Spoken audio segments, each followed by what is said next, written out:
Andy Taylor. I am a strength and conditioning coach and a health coach from the UK.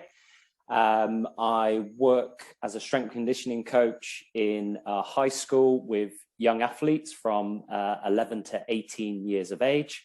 And I also run my own business, TaylorMade Performance and Rehabilitation, and work as a strength and conditioning coach and health coach within that business. Work from children, young children, right through to elderly adults through that program, through strength conditioning programs, but also health programs for the general public as well as part of that. As part of my health program for my business, I use insulin testing. So I use quite a unique product from a company called Metabolic, which allows me to measure someone's insulin and their postprandial effect of that insulin from a glucose load. So we're able to have some kind of idea what the metabolic status is of someone before they start on our programs.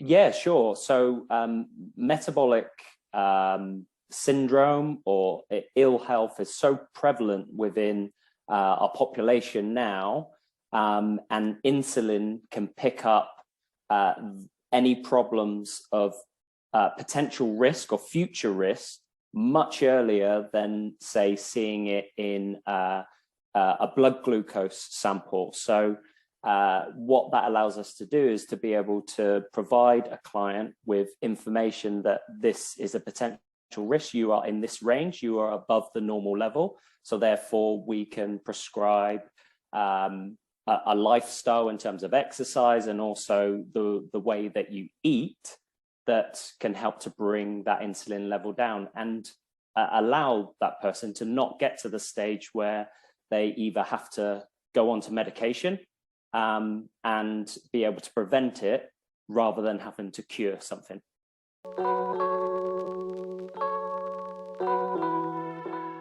It's at the moment, but because of my work within the high school and because of the work that I do as part of that program, so I run an athlete development program. So I work with a lot of the athletically minded children, but I also have an input into our normal general PE program.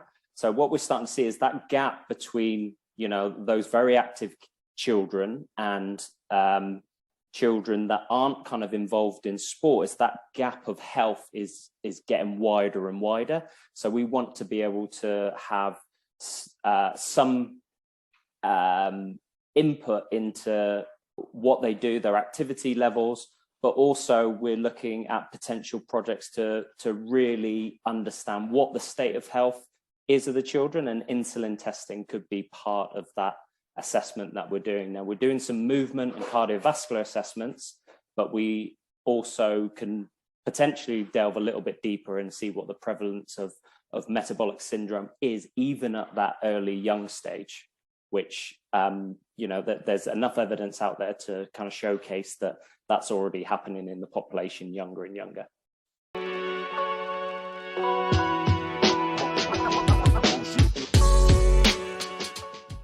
A great question. It's changed. Well, I'll give you a little bit more background to me. So I used to be a professional athlete, and I used to play professional football or soccer, depending on where you are in the world. I started my career at Manchester United, so I was around some of the best players in the world and had a real kind of insight into what it took to be at that level. And as it got towards the end of my career, I always kind of felt myself as pretty healthy as an athlete, but always felt that I didn't quite achieve body composition and the best state of health that I thought that I could be, and I could never kind of, it was a gut feeling. I could never kind of pinpoint why that actually was, because I used to work very, very hard, and I was very kind of fastidious in what I ate and how I trained, and how I kind of put all the work that I did into being the best player that I could be. And then when I finished playing, and I still have a very active job as a strength conditioning coach, I was starting to put on weight, and I started to have, and I had some blood tests done, and I started to kind of learn more about health and in the low carb space. And I started to kind of show signs of insulin resistance and metabolic syndrome, and I couldn't work out why that was the case. So my real interest in health really exploded at that time, to start asking questions of why. And that's when really I think a better understanding of health and what that means, and what we've been taught up until now, especially as an athlete, in terms of how we fuel our body, may not be potentially the best advice, and certainly for a majority of the population. And we're taught to essentially eat like an athlete. And there's a lot of people that aren't necessarily doing the exercise of that, could mitigate that potential problems of that. But even for me as an athlete, doing a lot of work, there's still problems when that was chronically done over a long period of time. And that is shown in a lot of other athletes as well. And has been, and you just can see ex-professionals and ex-athletes when they're on the telly, when they finish playing, and how they put on extra weight. And that could be a sign of ill health, and that chronic eating pattern that was a sign for an athlete for them to be able to fuel their sport. And there is potential detrimental effects to that for an athlete over a long period of time, or specifically those that are potentially carbohydrate intolerant. Now, that's not for everybody, but then there's certain individuals that can still deal with a high load of that. But there's certainly a majority that can't. So that's where my interest in health, for me personally, but now for the people that I work with, because I've had a much kind of broader view of what health is, and the long-term health implications of what we eat, how we exercise, has on us for our longevity.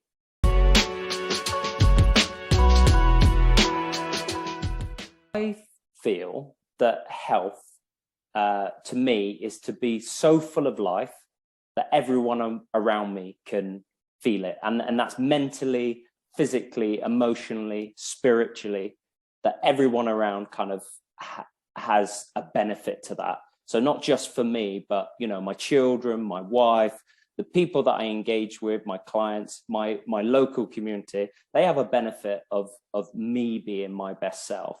And that's why I think that it's really important, because just the time that we've got on this earth is making that the best that it possibly can be, and for the people around you. And that's what I feel kind of health is.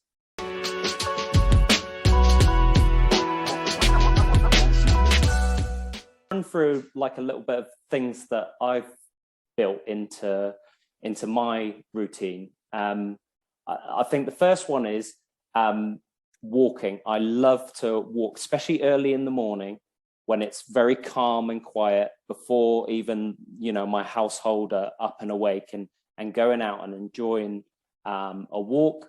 I think getting early morning light on your eyes is really important, because it can help your sleep in the evening.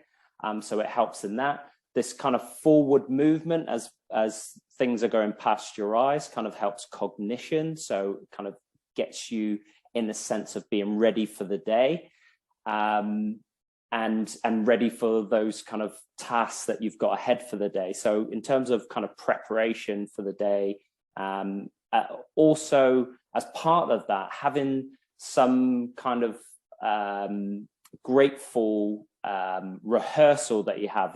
So as you walk, kind of having some sentences through your head. So, I'm so happy and grateful now for, my wife, my children, my family, the good that's in my life, the abundance that I kind of see around me, for my health, mental and physical health.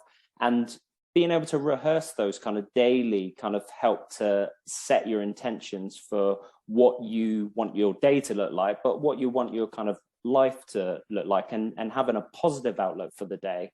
And, today's going to be a great day. Just a very simple sentence, but sets it in a positive mindset, rather than it being, oh, I've got this today. And then these sort of things start to build up in your head, and they start to cloud your thinking, rather than being very free and very positive for the day. So I think that's vitally important.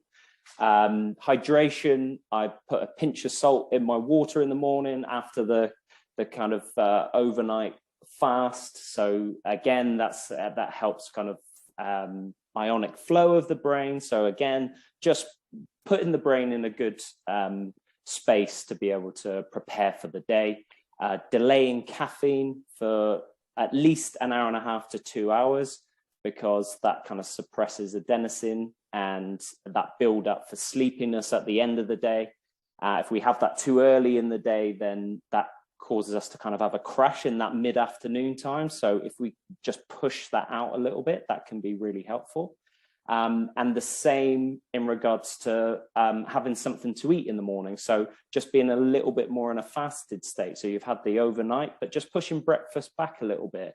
And that can help your brain work better in terms of adrenaline and epinephrine kind of being produced, because you are in that fasted state, and the brain starts to work at a higher state. It allows you to focus better, encode, so meaning to bring information in and retain information, being able to remember things.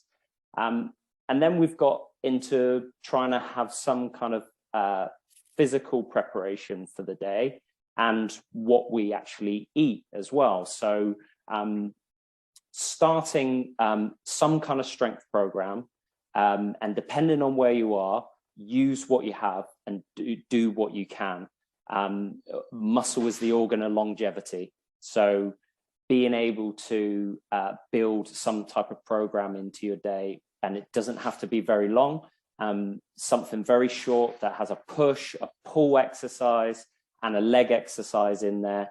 And there's so many progressions that can be made just on those 3 exercises. So if you've not been used to any exercise at all, being able to just squat down to a chair height and back up, and doing as many of those as you can to fatigue. Then to progress that, you could add a hold in there. You could add in a set where you slowly lower. You could then add extension sets onto the end of that, just to get to that failure point. You could take that seat height down to a lower height. And there's so many ways without any equipment whatsoever that you can progressively overload and build some resistance to fatigue. And a pull-in exercise could be just putting a towel or a sheet over a door, being able to pull your body up to that height, up to your hands, lower yourself back down. And a press up could be on a kitchen side, and just press to that, and then work at a lower level as you get better at it, and just look at trying to be better today than you were yesterday. And then your food that supports that, your nutrition, your protein and fats, those essential nutrients, which you will be so motivated to use as part of your program, especially when you start to strength train, is because you start to see those adaptations. That's motivation in itself, to want to nourish your body in order to promote that improvement and improve that improvement over time. And you'll just want to support it in the best way that it can, because you can see it, you feel really good about it, you see your progress, and those things, I think, all in combination start to build a healthy, happy body.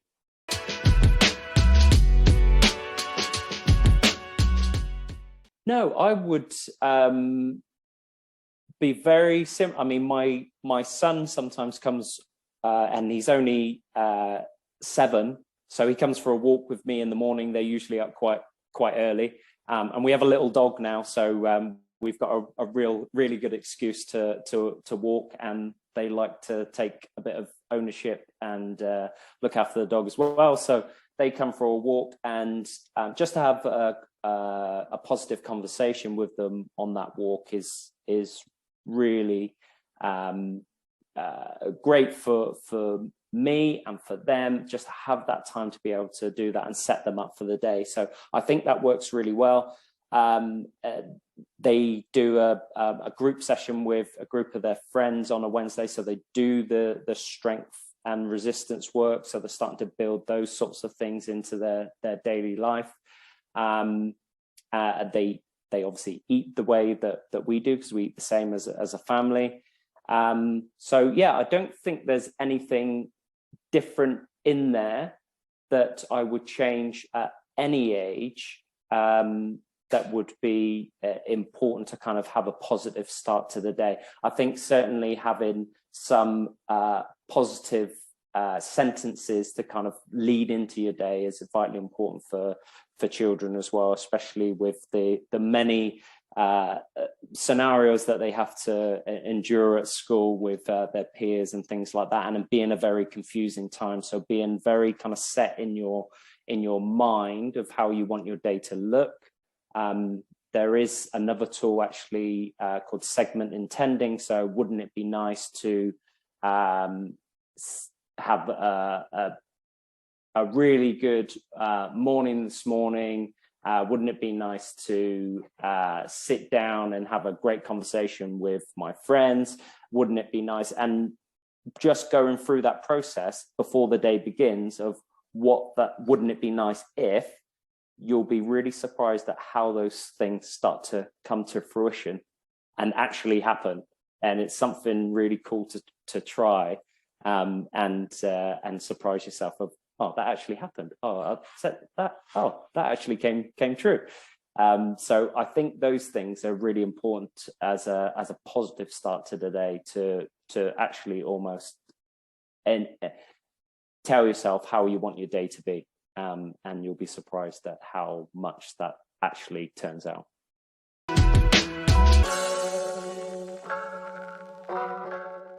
I think I would just like to say, if you're unsure of where to start, speak to someone, speak to a coach, have a conversation with someone, get some advice. And once you have got an idea of where you are, where you're starting from, and then just start from there and do what you can and build upon it. And you'll start to see that you'll be able to add layers and layers and improvements over time to be able to get to where you want to be.